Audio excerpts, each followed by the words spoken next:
இளமை என்னும் பூங்காற்றே யாராச்சும் எங்களை பிடிங்கப்பா ஒன்றும் தாங்க முடியல அப்படின்ட்டு கமெண்ட் செக்ஷன்லேயே பார்க்குறேன். ஏஸ் இந்த இடத்துல அவ்வளோ ஒரு ஹாப்பியான விஷயம் தொடர்ந்து வந்துட்டுருக்கு. கமெண்ட் செக்ஷனில் ஒருத்தருங்க போட்டிருக்காங்க, யாராச்சும் என்னை ஏதாச்சும் கண்ட்ரோல் பண்ணுங்கப்பா, இன்றைக்கி நான் சந்தோஷத்தில் உச்சத்தில் இருக்கேன் அப்படின்ட்டுலாம் நிறைய பேர் கமெண்ட்ஸில் பார்த்தேன். பரவாயில்லையே நம்ம பிள்ளைங்க ரொம்ப ஜாலியாக இருக்காங்களேன்ட்டு. சுவாமி பாடின பாட்டை வந்து இளமை என்னும் பூங்காற்று அப்பா அப்படியே உள் வாங்கி பாடுறாருங்க தலைவர், சும்மா ஹாப்பியாக பாடியிருக்காரு. ஸோ இதில் ரொம்ப முக்கியமான விஷயம், இந்த அவார்டு கொடுத்தது ரொம்ப லேட்டாக தான் சொல்லிடுறீங்க லக்ஷ்மி மைண்ட் வைஸ், புரியுது. பிரவீன் மன்னட் சார் தான் அவார்டு கொடுத்துருக்காங்க. அடடே ஏன்னா அவனுமே இவங்களை உருவாக்குனவர், நம்ம குலதெய்வம் அப்படின்னு சொல்லிட்டு இருக்கோம். அந்த அளவுக்கு இதுக்கான பெரிய இன்புட் பண்ணவர். ஸோ அவர் தான் இந்த விருதை கொடுத்துருக்காரு.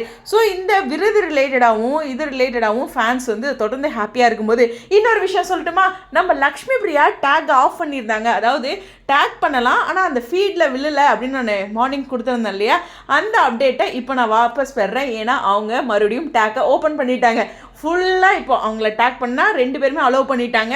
ஸோ சந்தோஷமான விஷயம் நடந்துகிட்ருக்கு. அவங்களவே ஹாப்பி பண்ணிட்டீங்க என்னமோ இந்த அவார்டில் ஏதோ ஒரு விஷயத்தில் அவங்க ரொம்ப ஹாப்பி ஆகிட்டாங்க அப்படிங்கிறதா. போடுங்க அப்படின்ட்டு போய் பார்த்தா 2 பேர்த்தோட இதுலேயும் ஏதாச்சும் ஒரு போஸ்ட் புதுசாக தெரியுமான்னு பார்த்தா ஒரே போஸ்ட்டே லென்த்தியாக போயிட்டு இருக்குதுங்க. அப்பா எத்தனை ஃபேன் பேஜஸ்ஸு, ஐயோ யாருக்குன்னு படக்கூடாது, ஆனால் நாங்களும் கண்ணு வச்சுட்டோம். இருந்தாலும் அன்பான கண்ணு எதுவும் ஆகாது அப்படிங்கிறது தான். ஸோ ரொம்பவே சூப்பரான விஷயம். அவங்க 2 பேரும் டேக்கை கிளியர் பண்ணிட்டாங்க. அது ஒரு ஹாப்பியான அப்டேட்டு. தலைவரோட பாட்டும் தெரிஞ்சிருச்சு, அவங்க பாடின பாட்டும் தெரிஞ்சிருச்சு, அவார்டு கொடுத்ததும் தெரிஞ்சிருச்சு, யார் கொடுத்தாங்கன்னு தெரிஞ்சிருச்சு. இதுக்கு மேலே என்ன வேணும்? விஷுவலாக அது என்னைக்கு போடுறாங்கன்னு தெரியணும், அவ்வளோதானே. சீக்கிரம் அவங்களே அனௌன்ஸ் பண்ணிவிடுவாங்க. ஏன்னா நம்ம பிள்ளைங்க கீழே கமெண்ட் செக்ஷனை போய் பார்த்தீங்கன்னா அந்த அவார்டு கொடுத்ததில் எல்லாத்தோட போஸ்ட்டும் போட்டிருந்தாலும் இதில் கமெண்ட்ஸ் வந்து அதிகமாக இருக்குது. என்னது அதிகமாக இருக்குது அப்படின்னு போய் பார்த்தா, தலைவரே எல்லாமே ஓகே, என்னைக்கு போஸ்ட்டு போடுவீங்கன்னு மட்டும் சொல்லுங்கள், நாங்கள் ட்ரெண்ட் பண்ணிடுறோம் அப்படின்ட்டு நம்ம பிள்ளைங்க எல்லாம் கீழே கமெண்ட் செக்ஷனில் அங்கே galaata.com அவங்களுடைய இன்ஸ்டாகிராமில் வேறு லெவல் பண்ணிகிட்டு இருக்காங்க. ஸோ இன்றைக்கி இதுக்கு மேலே ஒரு ஹாப்பி நியூஸ் வருமான்ட்டு நான் ஒரு வீடியோலையும் ஸ்பெஷலாக எனக்கே ஒரு ஹாப்பியாக இருக்குது.